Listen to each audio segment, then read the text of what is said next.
Cars, start your engines!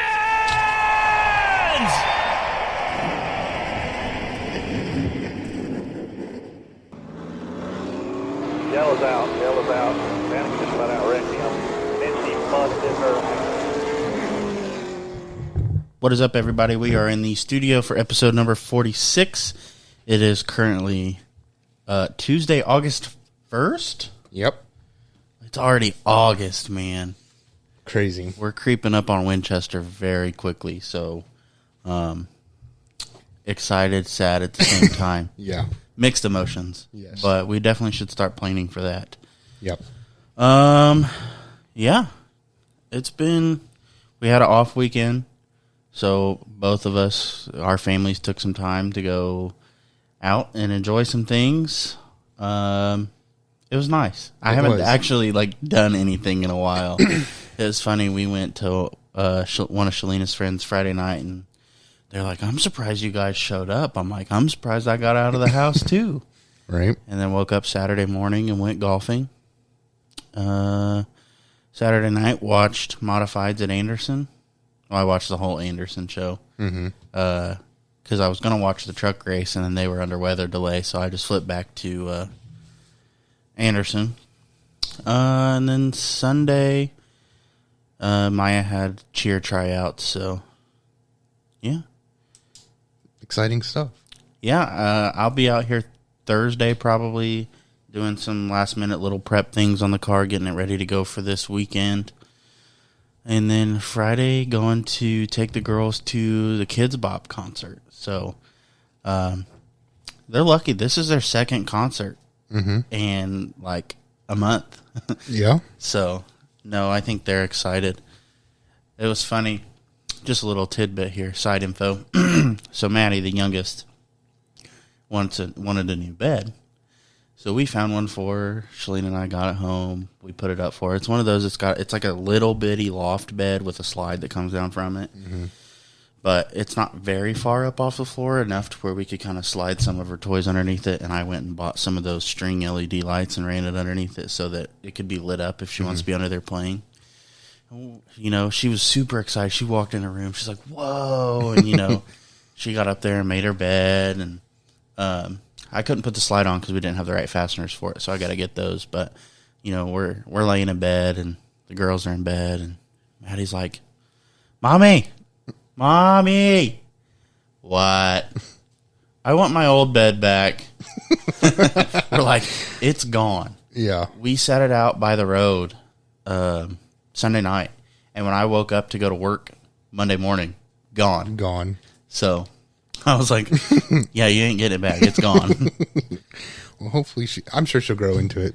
Either that, or we'll just swap her and Maya's beds, because Maya was a little jealous and wanted a loft bed too. Which, of course, that's usually what happens with siblings. Which is fine. We were thinking about getting her one anyway, and then we're going to get them both some big rugs to put in their room, so it's not just bare hardwood and stuff like that. But anyway, just a little side bit of information. Otherwise, work's been work.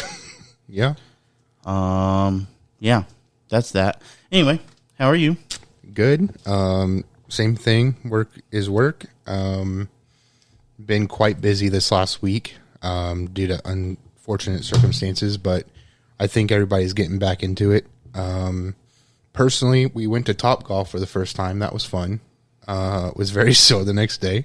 Yeah. And I told my parents, I was like, this is why I drive the golf carts when we go golfing, because I suck at it. Golf is not my sport. But I do enjoy being out there with you guys and stuff like that, but not my favorite thing to do. It was nice to get away from the track for a week. I remember that Saturday I ran to the bank to make a deposit, and I was like, I have to get back before the races. I'm like, oh, wait. I don't have to. We don't have to go to the track. So it's very nice to get a little break. Obviously, this weekend is going to be a big weekend for the modified. So looking forward to it, but I do enjoy the little off time that we get. It's very nice, especially when, there's not really any major work to do to the cars. Right. So it's just kind of like, there's always stuff to do on your car, obviously. Yeah. But it's not like we wrecked and have to fix it. It's just making adjustments and little things like that. That's not too difficult, not too time consuming. Right. But anyway, yeah. Again, episode number 46, Green Flag's out. We're ready to roll 3 wide with DJG. Dakota and I have been talking a lot about some reformatting of everything. We're going to kind of introduce some new things today. We're going to talk about getting feedback from our audience to help with the formation of the show. Just a lot of little things that we would like to work on just for improvement purposes. Yeah. We don't want to be the same old, we don't want you to get bored. Right. That's the main thing. We want to expand our audience, continue to grow, and hopefully make something out of this more than what we already have. Right. But I think the big thing is we want to make sure we're still having fun while doing this, and we don't get too down or frustrated. And it's hard. It really is, because it's like we sit here and we know how much potential we have, but it's reaching that potential is insanely difficult, because it's like, how do we get there? We don't want to make any wrong moves that have negative effects. We don't, so it's hard. You got to pick and choose your battles, and it's really a gamble when you don't know what you're doing. So Yeah.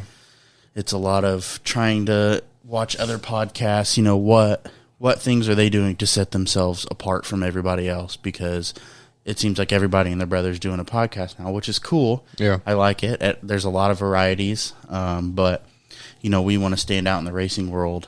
So Yeah. lots of improvements hopefully to come. Yeah. But anyway, we'll start things off with the Craftsman Truck Series. So Saturday's race at Richmond Raceway, the 2023 NASCAR Craftsman Truck Series playoff field is set. Heading into Richmond, Ty Majeski locked in with points, leaving just 3 spots remaining. Matty D held a 31-point advantage, followed by Nick Sanchez with 21 points above the cutoff line. Matt Crafton held the last spot with just 9 points above the cutoff, while Stuart Friesen sat 9 points below the cutoff line. When the checkered flag flew, Carson Hocevar scored his 3rd win of the season. Matt Crafton, Matty D, and Nick Sanchez were able to stay above the cutoff line. Corey Heim also clinched the regular season championship. So the points standings heading into Indy baby. Exciting. Corey Heim in 1st, Zane Smith in 2nd, Hocevar in 3rd, Christian Eckes in 4th, Grant Enfinger in 5th, Ty Majeski in 6th, Ben Rhodes in 7th, Nick Sanchez in 8th, Matty D in 9th, and Matt Crafton in 10th. The Craftsman Truck Series will head to Indianapolis Raceway Park August 11th for race number 1 of the round of 10. You'll be able to tune in on FS1 with racing scheduled for 9 p.m. So one thing I want to point out about the race at Richmond and how Ty Majeski lost that race. I wanted to talk about that too, because I don't know if we're going to see eye to eye on this, but I want to get your thought first, and I'll share with you what I was thinking when I was watching. I didn't get to watch it. Right. So, is there more than just the speeding penalty that caused him to lose that race?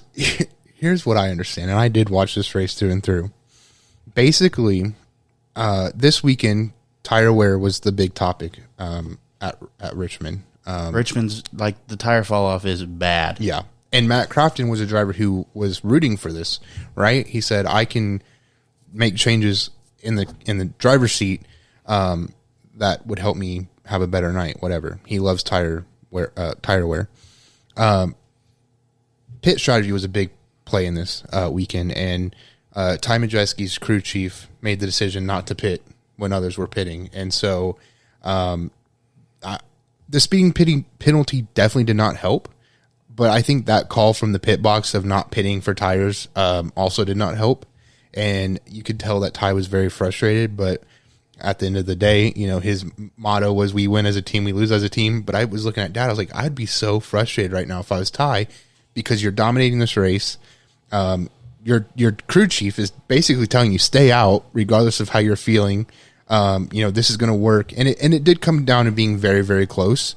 The broadcast was talking about crew chief was running the math, and it was going to be very, very close.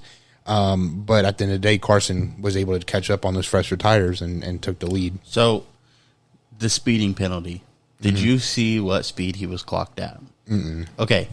So, in NASCAR, I don't know, during their pit stops. Pit road has a speed limit. However, drivers are not penalized unless they are going 5 miles an hour over.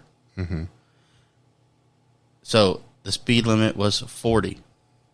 Ty Majeski was clocked at 45.01 miles an hour. Wow. Oh, really? Yes. Wow. Yeah, I did not catch the speeding penalty. I just knew that he had gotten one. I believe Bob Pockrass or Ty shared that photo of the data on Twitter. Well, it's not Twitter anymore. It's X. Yeah. But I will see if I can find that really quick. If you have anything else you want to say, or if you want to move. Oh, it's actually his first tweet. It says, "And just to rub a little salt on the wound." Okay, yeah, I did see that. I didn't pay enough attention to it. Well, Bob That's frustrating. Pockrass quoted the tweet, and that's how I figured out. I was like, "What does that mean?" But I think it was Bob that. Yeah, I didn't realize it was that crazy. That is ridiculous. Yeah, that's very frustrating. Yeah, I don't know. It's crazy. It is. It really is. And I would be frustrated too, whether that be with the call to not get tires, or whether it's, you're frustrated because of the penalty. Yeah. Well, and I do know Ty did say that, without the speeding penalty, the strategy might have played off, and he might have won. But, I mean, when I hear speeding penalty, I think a couple miles over, whatever. And these drivers don't have speedometers. They base it solely off of RPM in a certain gear. That's why before the races, they let them run down pit road, so they make sure everything's good, so they can get an idea of where they need to be. Well, and broadcast does a good job. So if you're ever watching an in-car while they're going down pit road, you see the lights. And if the lights stay green, it tells you you're good. And if they turn yellow and red, then you know you're speeding and you need to slow it down.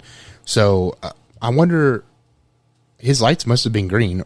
You know what I mean? So that's just odd that they would penalize him for that. For that. It's just, it's odd. And my thing is like, okay, do they monitor their speed the entirety of pit road, or is there just lines? Well, there's segments, so they're monitoring. I'm assuming that he was probably green and then just blipped it red or something as he crossed the scoring line or whatever, and it caught it. That segment line, yeah. Like, it's just bad timing. Yeah. Yeah, that's unfortunate. The only other thing I want to add about the truck series is that I'm going to the truck race at Indy anyway. I think you are. My family is very excited. I also need to know what I owe you for that ticket. You're good. No. Yeah, you're good. Whatever. But it was an exciting race. It was a great environment, great atmosphere from the fans. It was the first time back in Indy in like 10 years. We had Chase Elliott, Bubba Wallace, Ryan Blaney in the box behind us. Sitting right behind us. I'll insert the picture of Hunter and Bailey trying to get a picture with Ryan. It was fried. But Ben Rhodes was down on the concourse. Maybe I'll get me some more Danos. I just ran out. Yeah. I'm thinking about, I know Judson had gotten in trouble for making content at a NASCAR race, but I think it was because he was interacting with drivers and he didn't have a media pass. I'm going to try to maybe take the camera and vlog. It's also kind of awkward to do it around other people, but it's like, whatever. That's what we do. But regardless, I'm very excited. Those walking tacos were also really good. So I'm hoping to get another one. But yeah, very excited. I am too. Alrighty. This race was crazy. Did you get to watch this race? I watched some of it. Okay. After 2 overtime attempts, Sam Mayer was able to grab his first Xfinity Series win at Road America, leading just the last 2 laps. Parker Kligerman, Austin Hill, Sage Karam, and Riley Herbst rounded out the top 5. Following Road America, Daniel Hemrick sits 74 points above the cutoff line, followed by Riley Herbst with a 25-point advantage, and Sheldon Creed, who sits 22 points above the cutoff line. Parker Kligerman currently sits 22 points below the cutoff line, followed by Brandon Jones, who sits 61 points below the cutoff line. Brett Moffitt holds 15th in points, 82 points below the cutoff line, and Kaz Gralla holds 16th with 136 points below the cutoff. The Xfinity Series will head to Michigan International Speedway next, just 6 races before the round of 12. With racing scheduled for 3:30, you'll be able to catch all the action on NBC.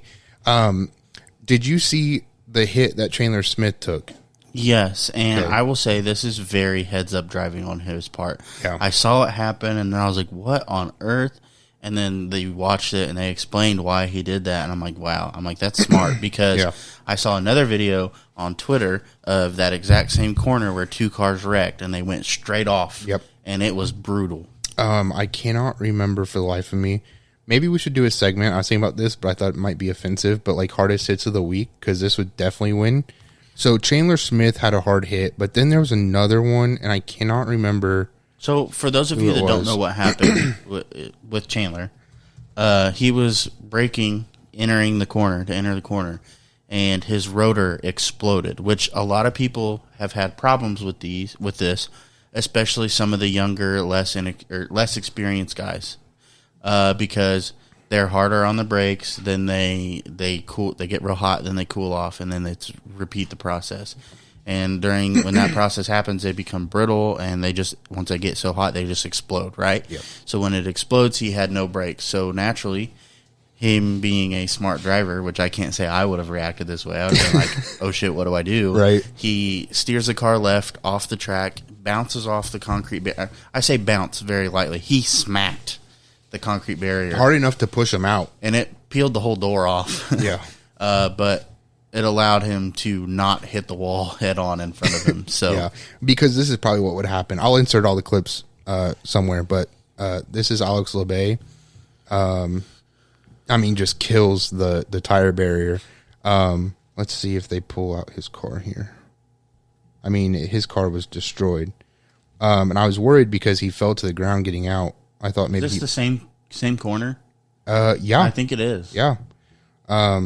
Very scary hits this weekend at Road America. But Which is thankfully crazy everyone's because okay. you don't really think of stuff like that happening at a road course. But I will say, if you pay attention, these guys carry a lot of speed around this track, which is Yeah. insane to me. Yeah. Because like you watch like IndyCar and, obviously they're going to carry a lot of speed, but these guys are pretty good at it. Mm-hmm. So. Yeah, it's just it was. We were at Top Golf when Chandler wrecked, and I wanted to watch it on the telly, but I couldn't, so I watched it on my phone, and I was like, "Holy shit!" Mom and Dad are like, "What?" And I was like, "Look at this!" It was just crazy hits this weekend. So So good heads up driving. Yeah. I flipped back and I saw that Sam Mayer won. I'm like, how the hell did Sam Mayer end up winning this race? Luck.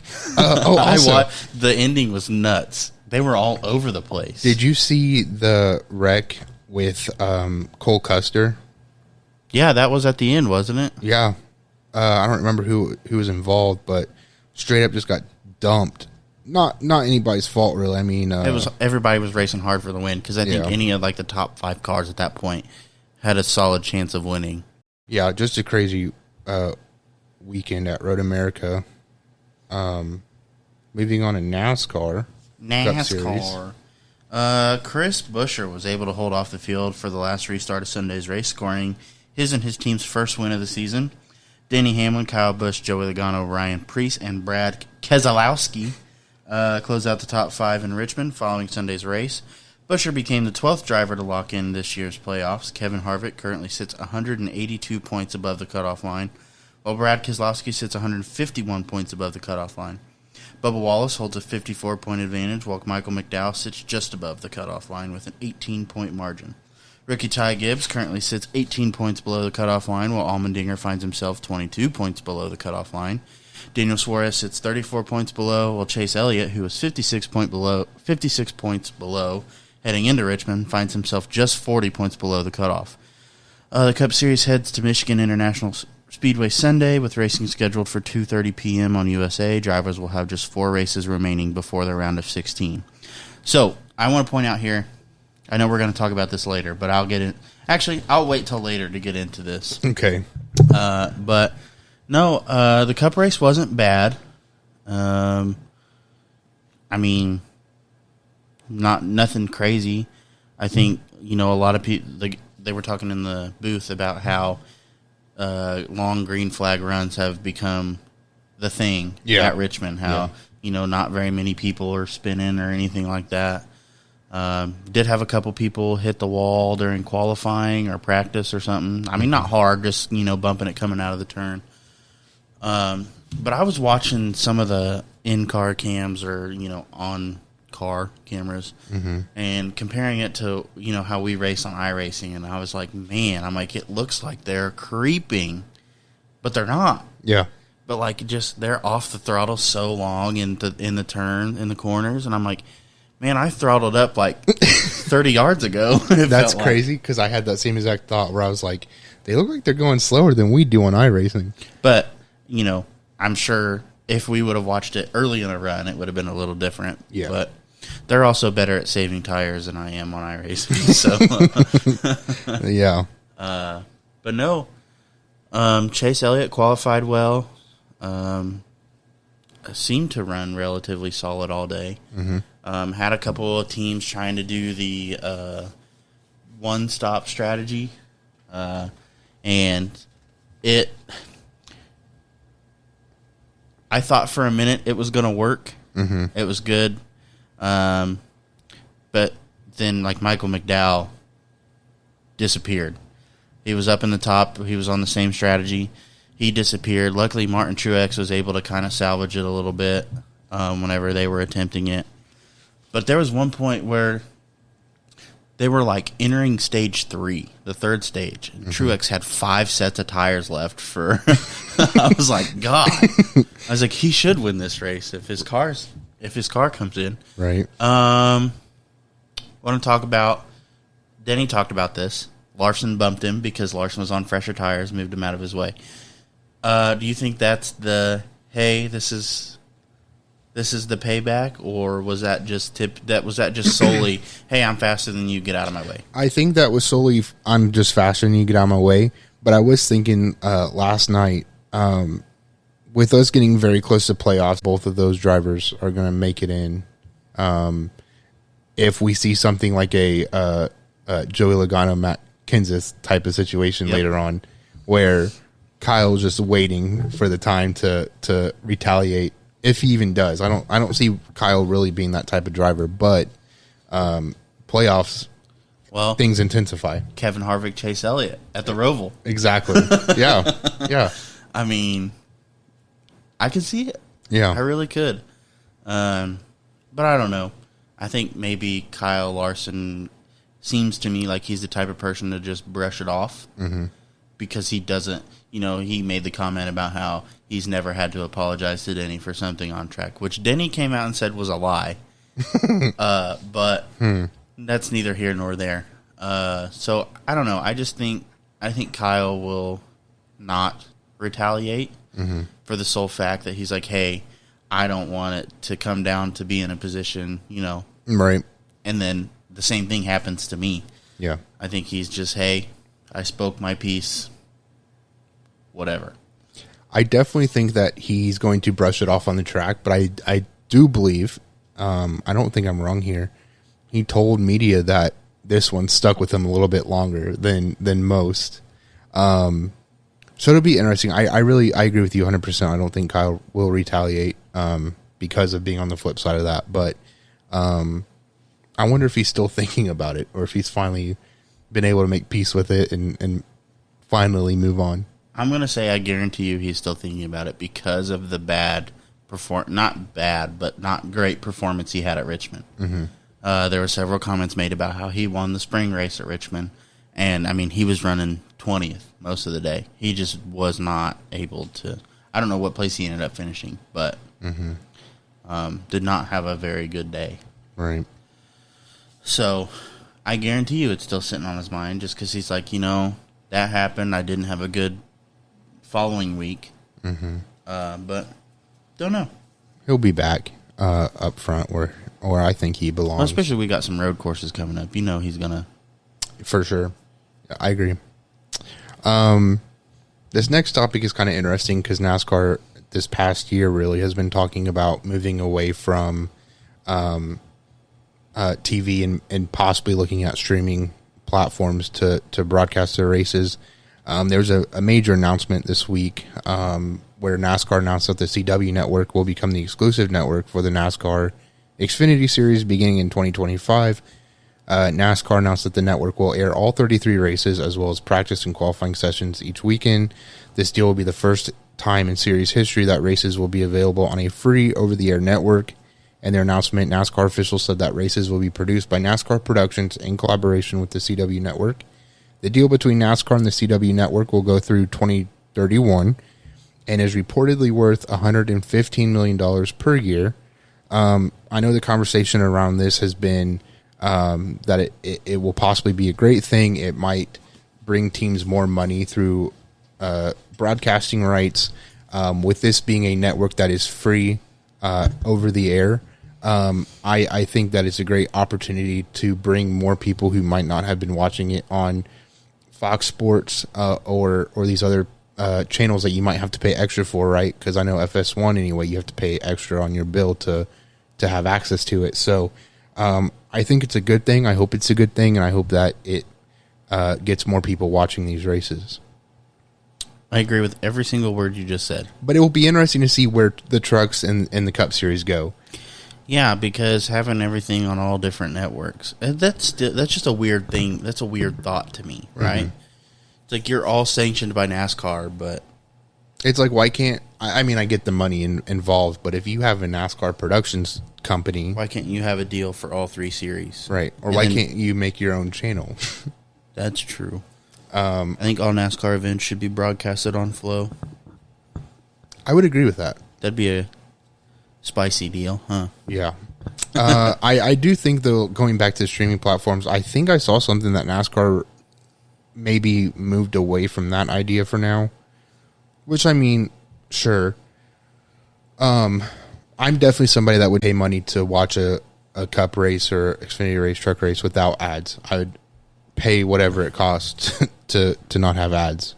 But not everybody else can afford that. So, but it will be interesting to see where the Cup Series and the Truck Series land. I know that the broadcasting deal, I think, expires at the end of next year, if I'm not mistaken. I will say, though, on the subject of ads, mm-hmm. at the very least, at least NASCAR, they have the side-by-side. Yeah. So, yeah, they go to commercial. You can't hear the race broadcast, but you can still watch it. Even that would be great, where we do side-by-side every commercial break instead of doing one commercial break where we're doing side-by-side, and then the next commercial break you're completely away from the action. We've talked about this before. You don't miss plays in a football game because they go to commercial. Right. No, they have media timeouts.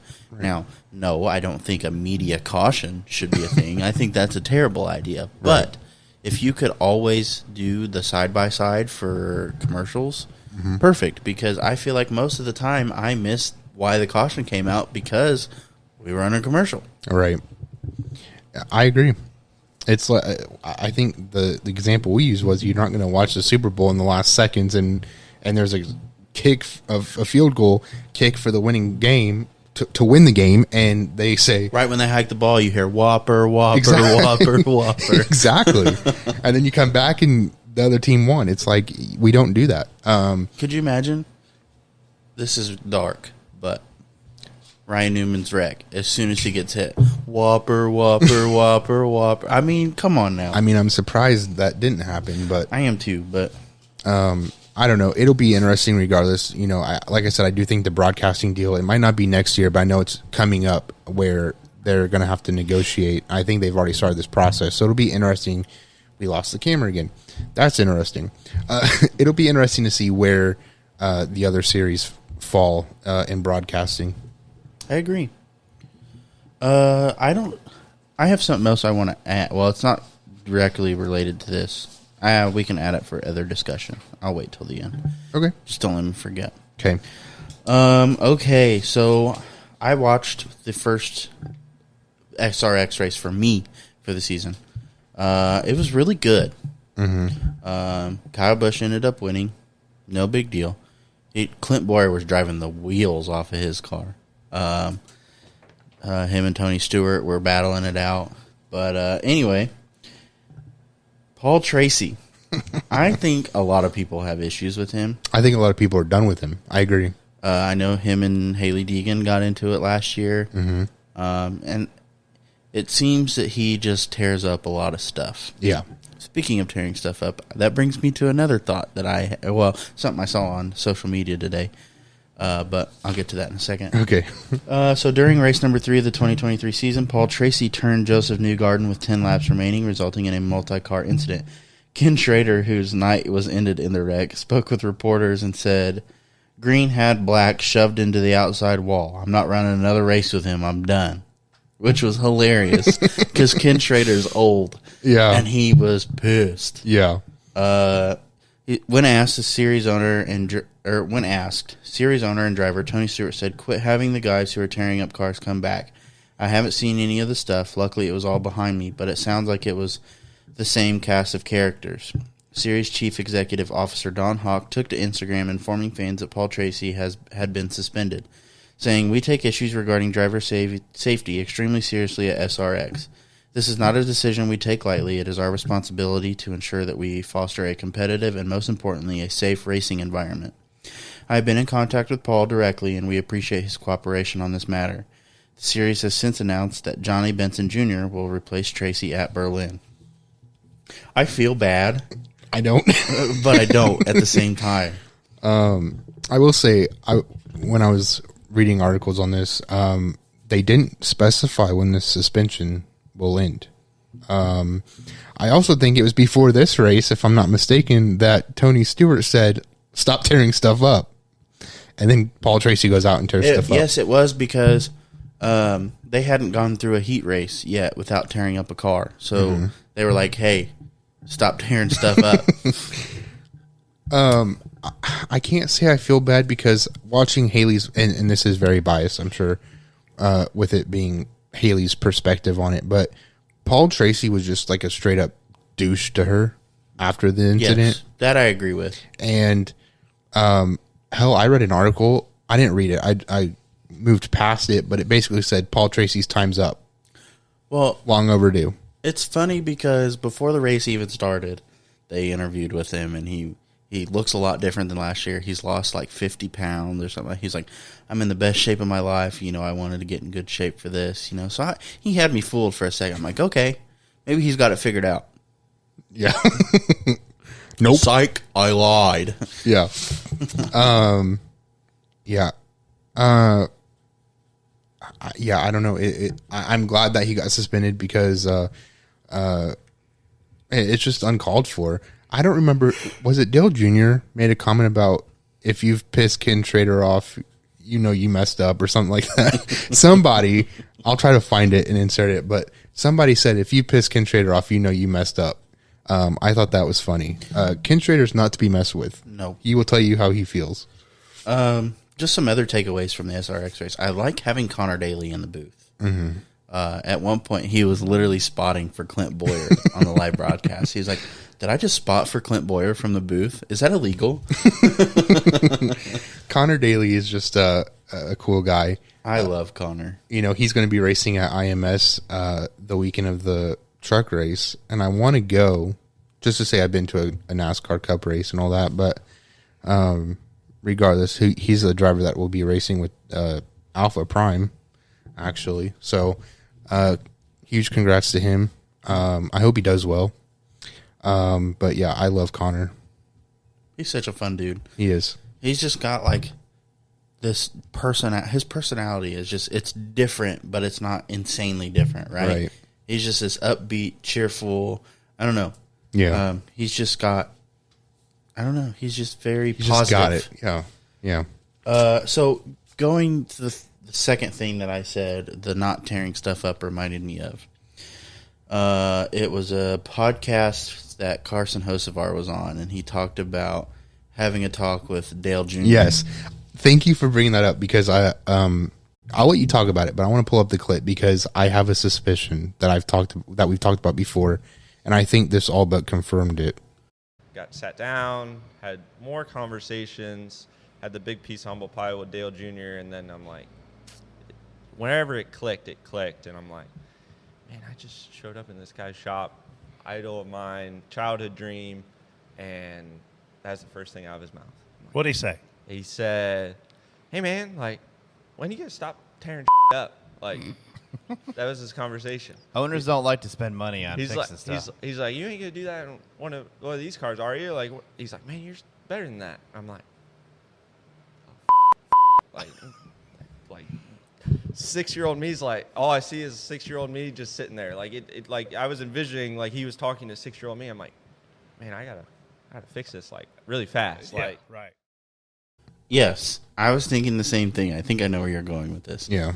So Carson was Dale Jr. You know, they sat down and had a talk, and you know, Carson says Dale Jr. was like, "Are you gonna when are you gonna stop tearing shit up?" Mm-hmm. And he was like, "You're not gonna do that to one of these cars, are you?" Right. And so Carson's like, "Dude, I really got to get it together. And Yeah. I got to stop doing that." And now he's out here winning races. Exactly. That's exactly what he said. And I think, I do think Carson, we'll touch base on this again later, but I do think Carson all but confirmed that he'll be in a car at Junior One Motorsports of next these year. cars. Yeah. What do you mean by that? Yeah. But yeah, that was the one thing I wanted to talk about there. So Yeah. I definitely think that confirms it. Which there have been a lot of hints, Yeah. like a lot of hints that seem very obvious. Yeah. I saw a tweet, an X. I don't know what you call it now.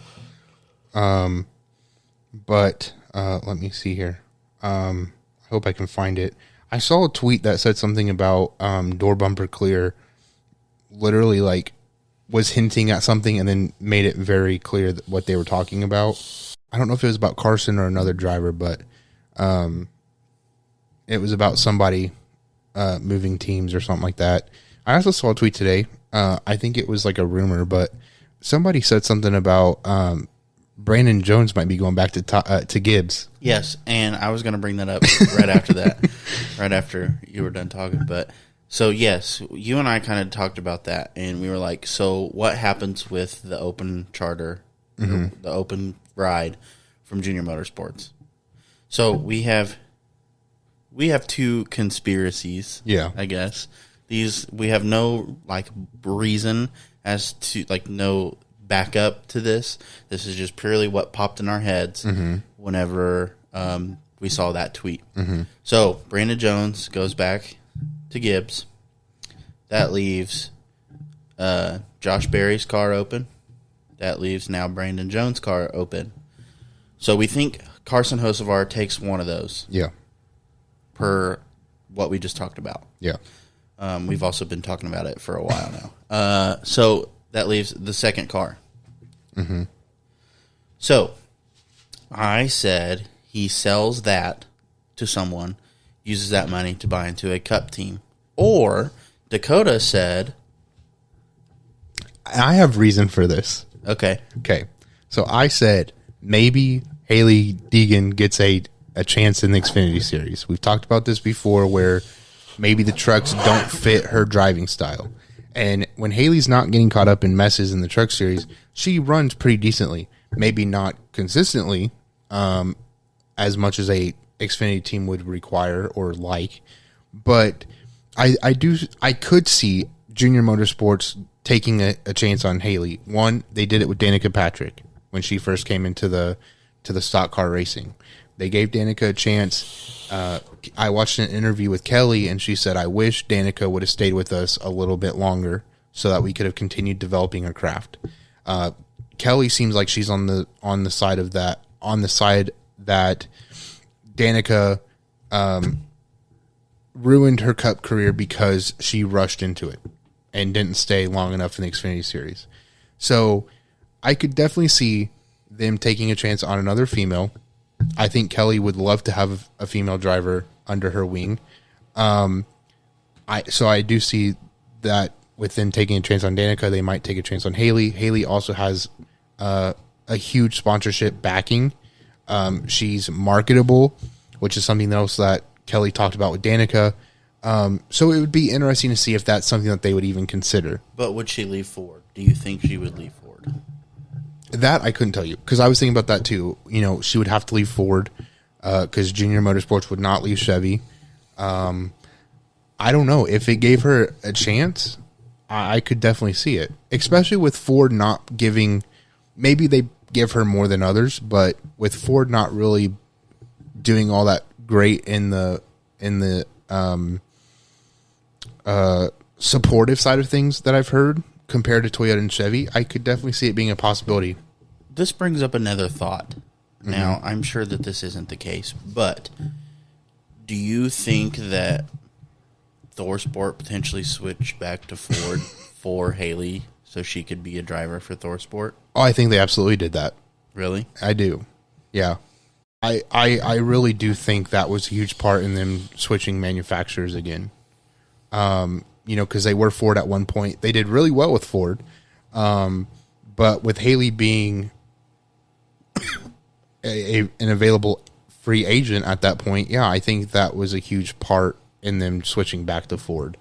It'd be interesting. I don't think they're like regretting switching or anything like that, but No, but it's definitely not the season.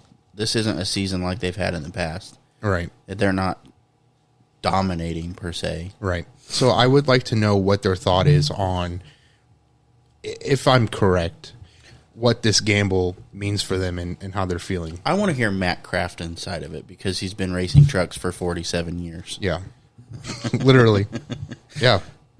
I also want to know the behind the scenes as far as how many years, maybe it was publicized, I don't know, but how many years Haley's contract is to see how long they're going to give her the opportunity to race under them.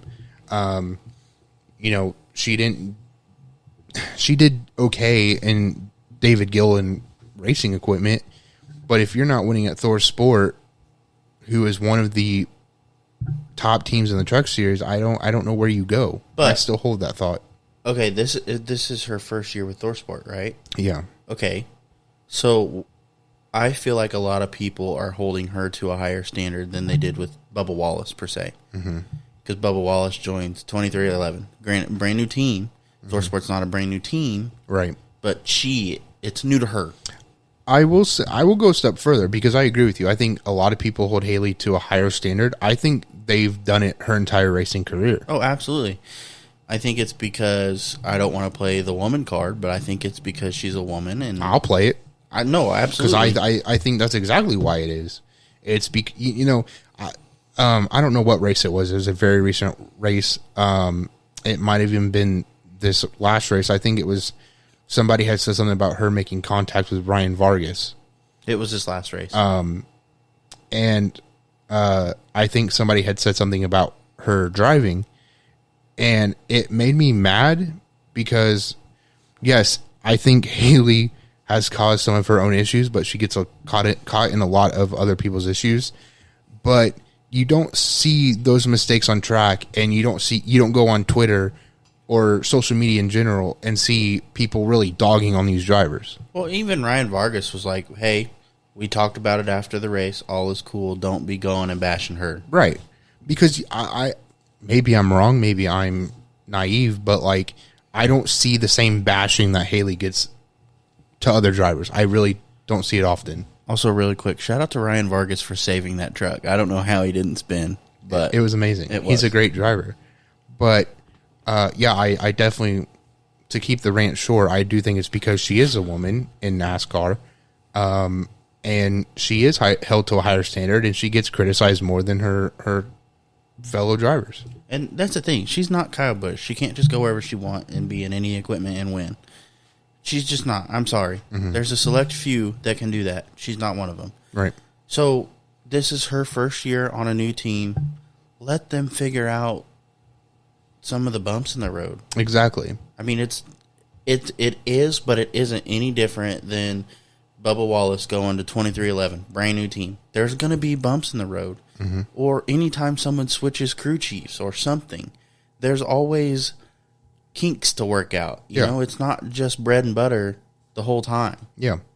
And that's why I would like to know. I think Haley deserves the chance that she's getting. I 100% support that. But I don't want to see it be where they give her a year or two even to race in their equipment and then boot her out because she's not putting up what they want. I think it's going to take a couple years for her to get comfortable where she's at now and working with this brand new team and all that good stuff. It's like Front Row Motorsports where it's like you race 1 year in trucks and you happen to do well, and then boom, you're in the Cup Series, and now you're irrelevant because you couldn't perform in the Cup Series. That's frustrating to me. So I hope they give her a fair amount of time to potentially prove herself.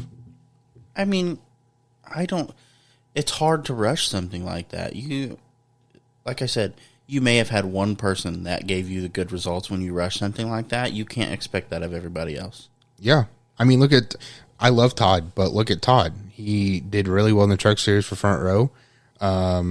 And now he's in the Cup Series, and he's had some great finishes, but nothing compared to what he had in the Truck Series. It's very different. Just like that style of racing might not be something he's comfortable with, is what I'm getting at. So, yeah, it's going to take time for her, but I think that if she can figure it out, and so I guess my other point I want to make real quick was like, I think a team's job is to develop these drivers. And if you're not focusing on the development per se, and you're just focused on getting them in a seat and expecting them to go out and score top 5, top 10 finishes, go out and expect them to win a couple races a year, I don't think that's really fair. I think you really got to focus on the development side of it. And I'm not saying that Thor Sport isn't doing that, but I've seen some teams who I'm like, is that really the best thing you could do right now for this driver? Because you could potentially end their career. I'm not saying that that's the whole reason why drivers fall out. You know, if they're not doing well after 5 years, sure, I would move on too. But it's just a career killer if you're just pushing them through and hoping that they. And that goes with any job. You can't just, hey, I got a new job, and then not get any sort of guidance. Them just plop you in the seat, here you go. Right. You're going to fail. Exactly. I mean, at least with racing, you can somewhat figure it out. You know, you can still drive, but there's still there's rough patches. Yeah. So, I don't know. To circle back real quick, though, if that rumor of Brandon Jones leaving Junior, which I don't necessarily buy into right now, I don't see that happening. I think he stays with Junior. But if that were to happen, it'd be interesting to see who they pull to fill that seat, if they keep that seat. I kind of like the idea that they would get into the Cup Series, but we talked about Eric Estep this weekend.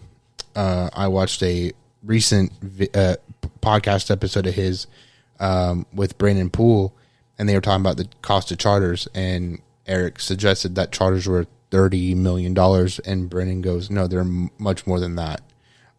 So that's why I want to talk to Dale about the charter. You know, do you regret not getting in when you could have? I know you waited to see what was going on, and then, you know, now they're worth $300 million. Do you regret not getting in when you had that chance, or how are you feeling about that? But anyway, moving on now to the 2023 Indiana Sprint Week.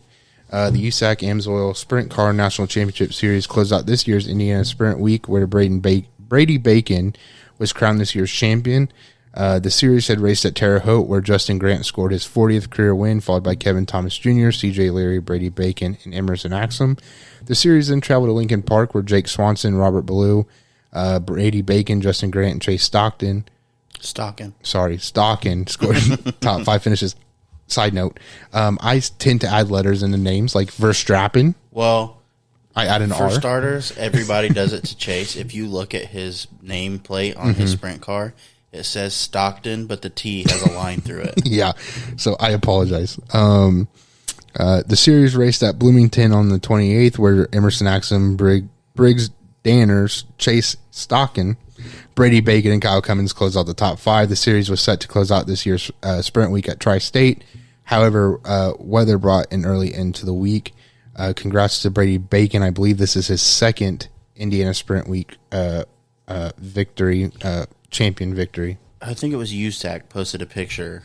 They were under weather delay, and they posted a picture of the sky, and it looked gnarly. I think they said that, like, at one point tornado sirens are going off, and so thankfully everyone's okay, everyone's safe. But I last year we were at Mount Lawn, and they canceled the show, probably a little too late.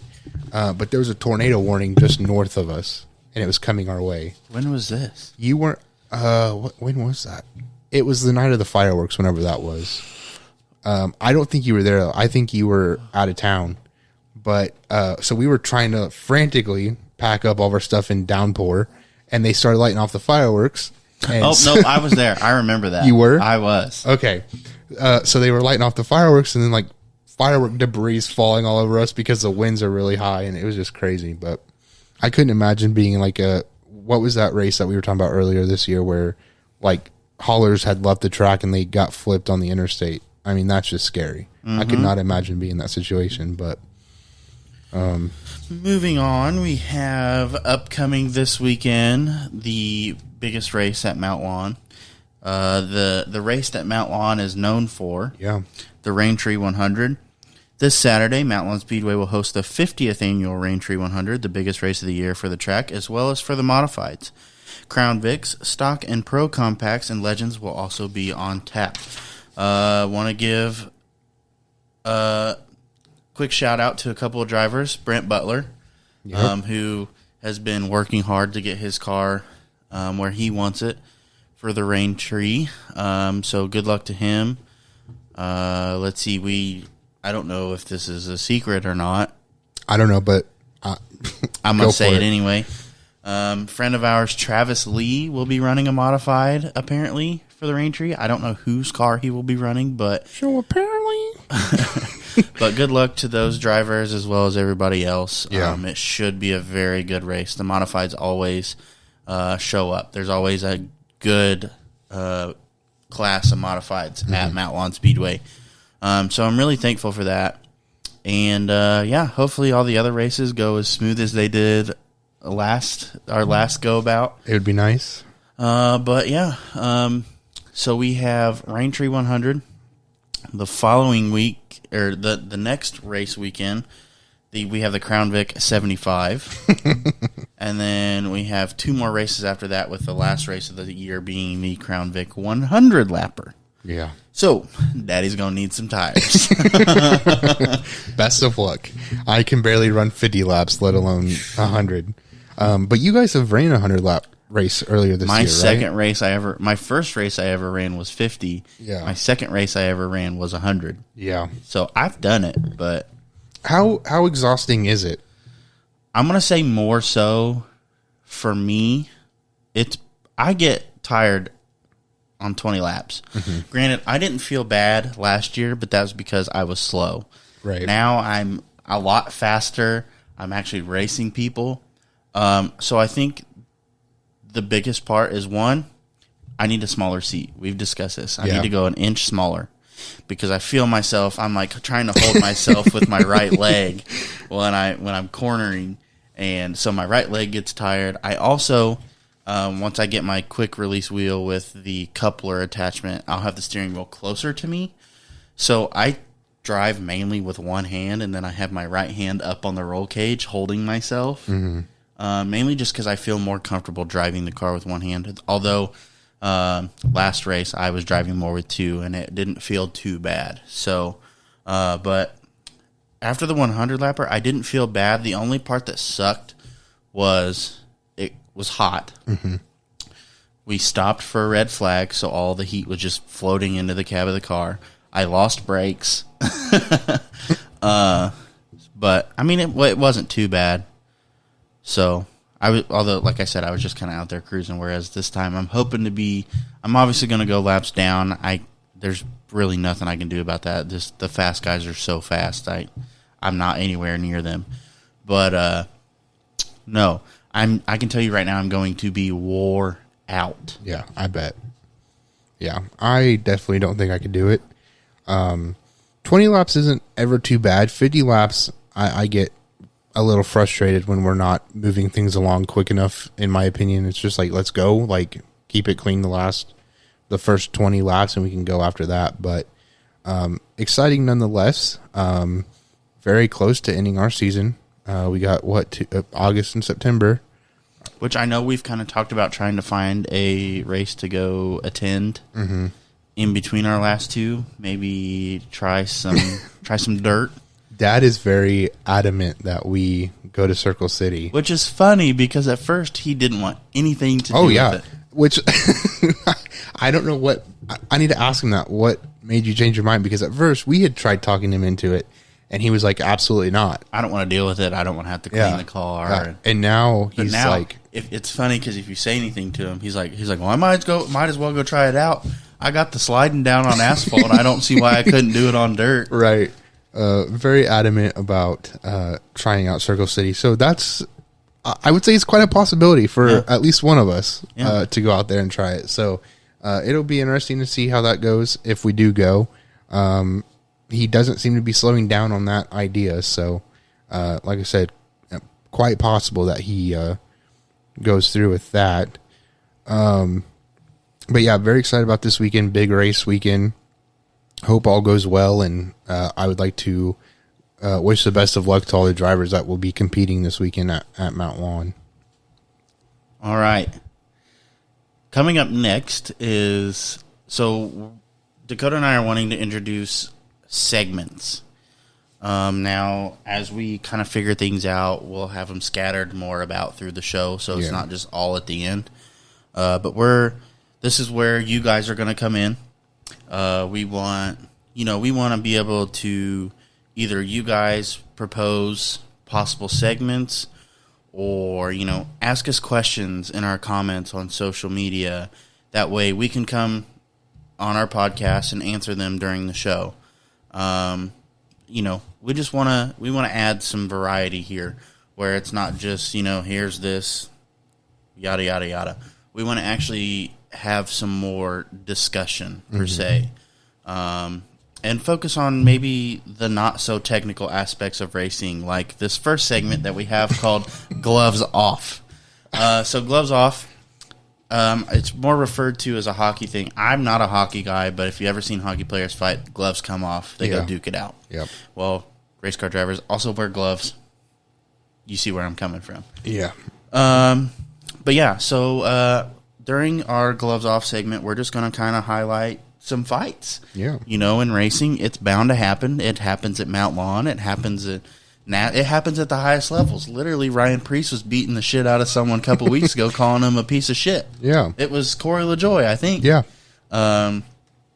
Or we could, in this sense, highlight Joey Logano for yelling at the track crew because he had 4 flats and couldn't go nowhere. That was funny. Which someone said, you were surprised that the in-car camera picked all that up.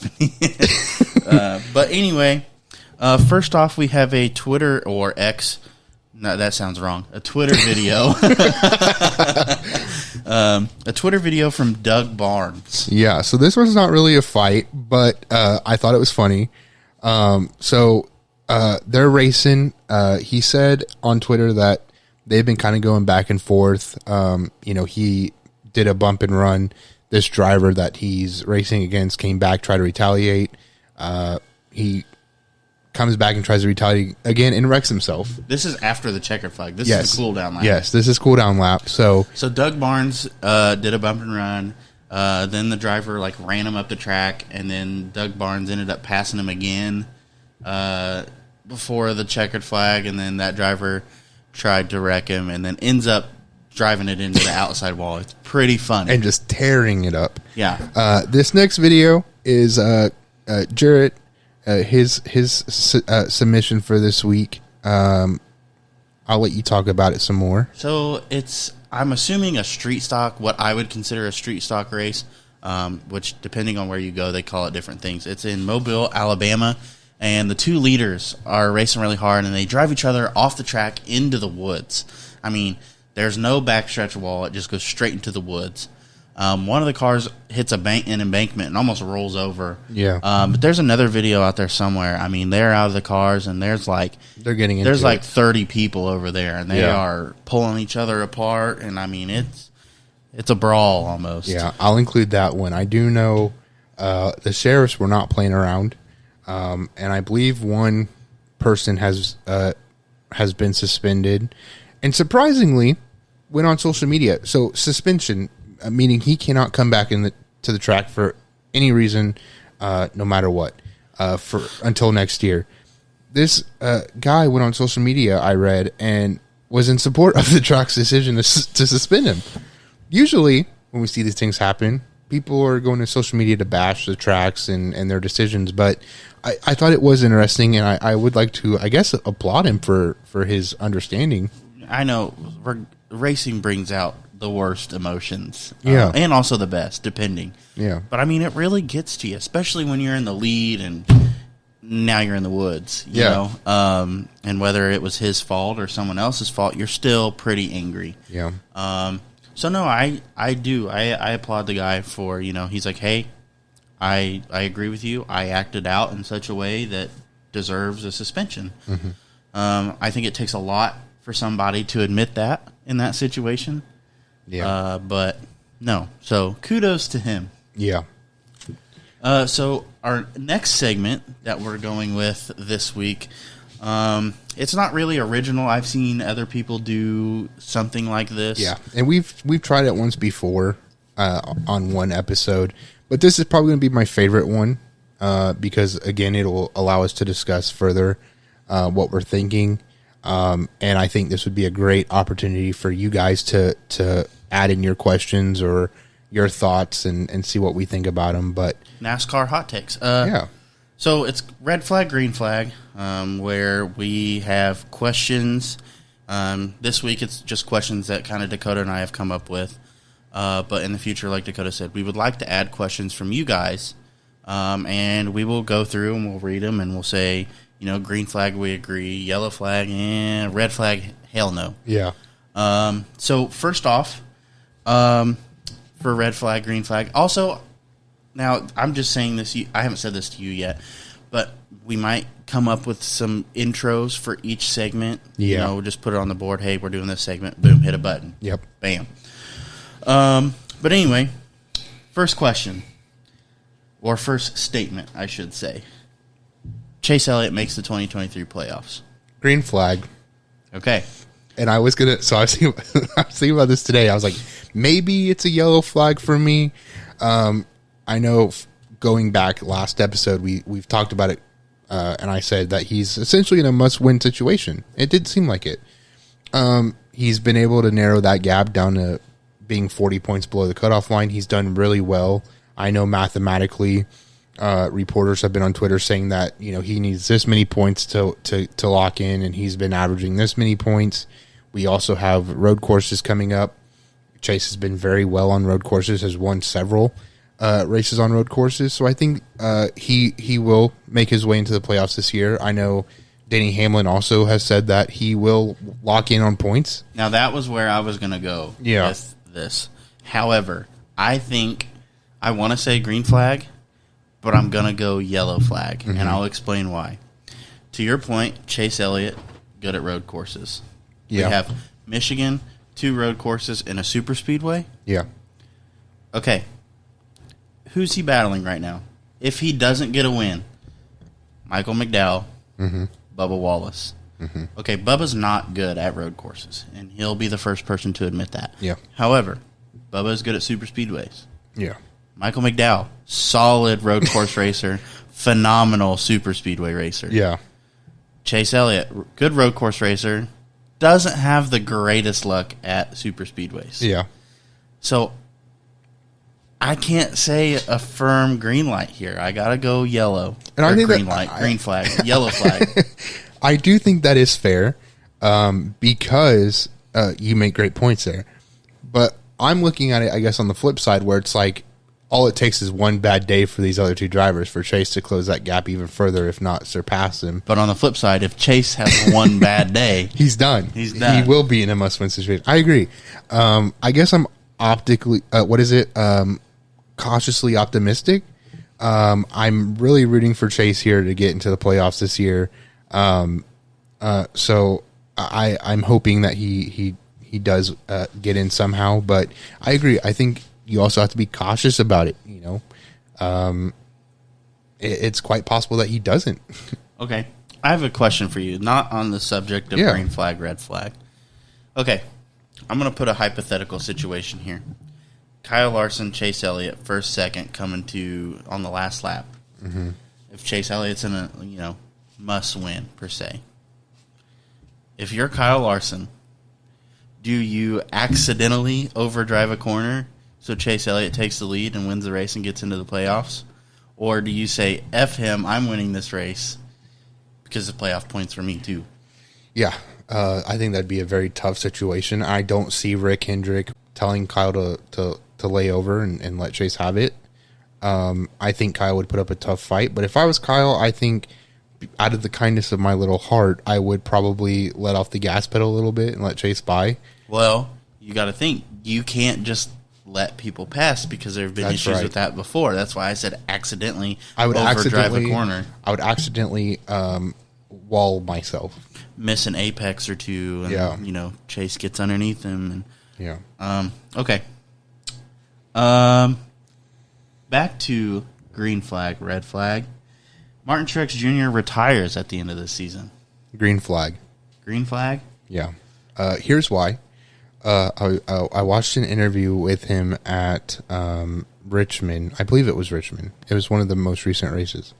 And he was talking about it. And, he said, I'm a bad decision maker because I know Joe Gibbs is wanting an answer right now. And Martin is not giving it. He talked about being a bad decision maker. He talked about wanting to do other things. He talked about looking at, I believe he said a boat.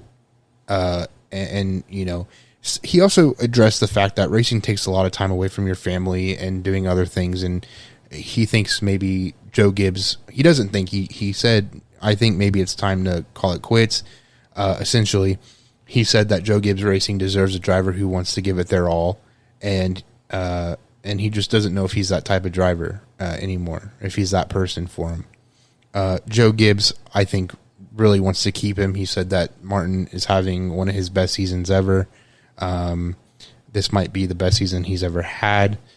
So Joe made it clear to me that he wants Truex to stay on board. But I think Martin, it was a question last year if he was going to come back, and it was in silly season terms, I think it was a late announcement that he was coming back. So I think this will be his last year. I'm going to go out on a limb here and say a red flag. Mm-hmm.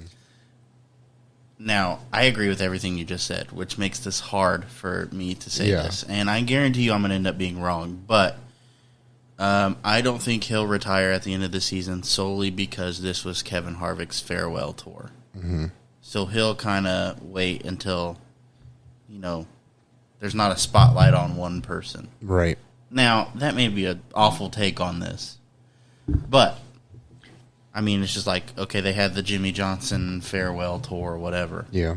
And I don't think as a driver I'd be like, I want to retire on, obviously he's doing okay. Yeah. So, I don't know. I think it could very well go either way. So let me ask you this, because you made a great point that made me think of this. Kevin Harvick's on his farewell tour. The spotlight's on him. If Martin Truex Jr. was to retire at the end of the season, do you really see him going out quietly, or do you think that he would want his own farewell tour? I think he would want his own farewell tour. Now, I can't sit here and ramble off all the feats that Martin Truex has compared to all these other drivers, and the significance that Kevin Harvick does or someone like Jimmy Johnson had. Now, I'm not saying Martin Truex Jr. isn't good, because he is, but does he have enough to make a case for the farewell tour? Right. Do you think so? I would say so. You also got to think, though, too, there's not 100 people in the sport as drivers. It's a select few. Yeah, so I think even if it was Jennifer Jo Cobb announcing that she was retiring, I'm sure NASCAR would want to do something to I guess, thank her for her time in the sport. It might not be as grand as these other things that other drivers like Tony Stewart, Kevin Harvick have gotten, but I don't know. I also think it is interesting, going back to my question of, if he does announce his retirement, did he want to go out? Did he want to leave the sport quietly? And maybe he's that type of person. Right. And I definitely see him being that way. He doesn't seem, not that Kevin Harvick had this cocky, arrogant mentality. But I also think Kevin Harvick deserves it, being in the sport for what will be 23 seasons. Yes. But I don't see that out of Martin Truex Jr. Yeah. So you're right. He may just be, I'm done. Yeah. I could also see him, maybe holding out one more year and next year be his last year. But the way he was talking in that interview, it makes me think that it will be one of the last seasons that we see Martin Truex behind the wheel. Or is he going to retire and come back 4 times like Tom Brady? Possibly. Conor McGregor. Possibly. Okay. Next. Go ahead. We've already kind of touched on this, but Carson Hocevar makes the move to Junior Motorsports. Green flag. Checkered flag. I think that's a done deal. Yeah. Yeah, I agree. Checkered flag. Front stretch post race interview. This is a done deal. Especially because of that interview. And I was thinking about it after I watched it. I wanted to talk to you about it, but I didn't reach out. Is Carson that reckless to let it slip? If this was a done deal, is Carson reckless to let it slip? Because I'm sure Dale Jr. would want it to be quiet until they announce it themselves. But I think so. I think Carson is reckless enough to let it slip. And I don't, for the simple fact that hasn't Kelly Earnhardt said stuff to Carson on social that is media true. regarding the same. Kelly herself has hinted at Carson coming to Junior Motorsports. So I agree. But at the end of the day, regardless of the antics around it, I do see Carson Hocevar going to Junior Motorsports. If it's not this year, which I'd be surprised by, it'll be in the next 2 years. For sure. He will be at Junior Motorsports at some point. I think the move just makes the most sense right now. Yeah. He's figuring it out in trucks. He's got, 3 wins on the season? Mm-hmm. And he performed really well in a Cup car. Yeah. When he ran a Cup car. So he obviously can drive. So I think moving up to Xfinity for full-time in Junior Motorsports will set him up pretty well. Yeah. Anything else on that? That's it. I think it is a done deal. I agree with you. All right, the final hot take we have for this episode. Kevin Harvick wins a race before the end of the season. So coming in, I was going to say green flag. I'm going to throw the caution out on this one. I think it'd be nice to see Harvick win a race. He's been close a few times this season. Well, okay. I was thinking maybe before the playoffs. It's possible. I'll leave it at that. I think it is possible, but I'm not 100% confident that he'll be able to do it. I'm another red flag on this one. I like Kevin Harvick.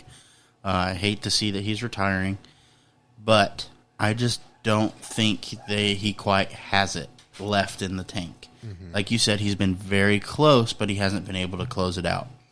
It's not like a couple years ago when he just was winning every other race. Right. We're in a new car. Yep.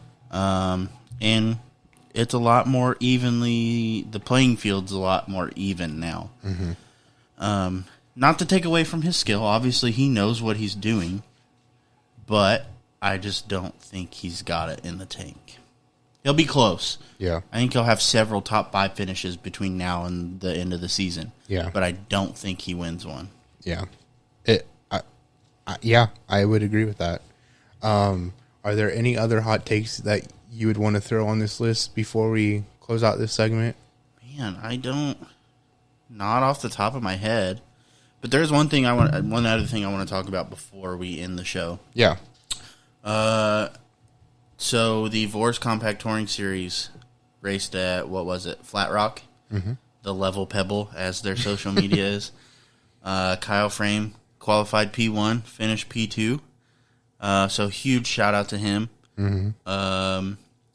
Nice to see a solid performance out of him. Also want to give a quick shout out to Bradley Winters. He's having a lot of car issues. Still had a rather solid performance, but he's having a lot of car issues. So I'm hoping that he can get that figured out. Also want to shout out these two. I know Bradley just shared some merch, T-shirt designs on Facebook. I'm sure Kyle still has some. So be sure to check out Bradley Winters Racing and Kyle Frame Racing on Facebook. Check out their merch, buy some merch. Just support those guys. Pretty cool guys. Yeah. That's really all I want to say. I just want to give them a quick shout out and hope that Bradley gets his car issues figured out, because that car, I loved how it looks, and I'm super excited to see it in victory lane. Yeah. I definitely think his time's coming. Glad to see that Kyle's kind of rebounding from what seemed like bad luck for a period of time. But yeah, also want to shout out their merch. I agree with you. Be sure to check it out, support them. Also, we talked about it last week, but Brent Butler, local driver, has some merch that he's come up with. So be sure to check that out as well. All of that will be on our social media, and just support your local drivers. All right, everybody. That is it for episode number 46. We hope to be back in the studio next week, hopefully with good news coming from the race weekend, but only time will tell. So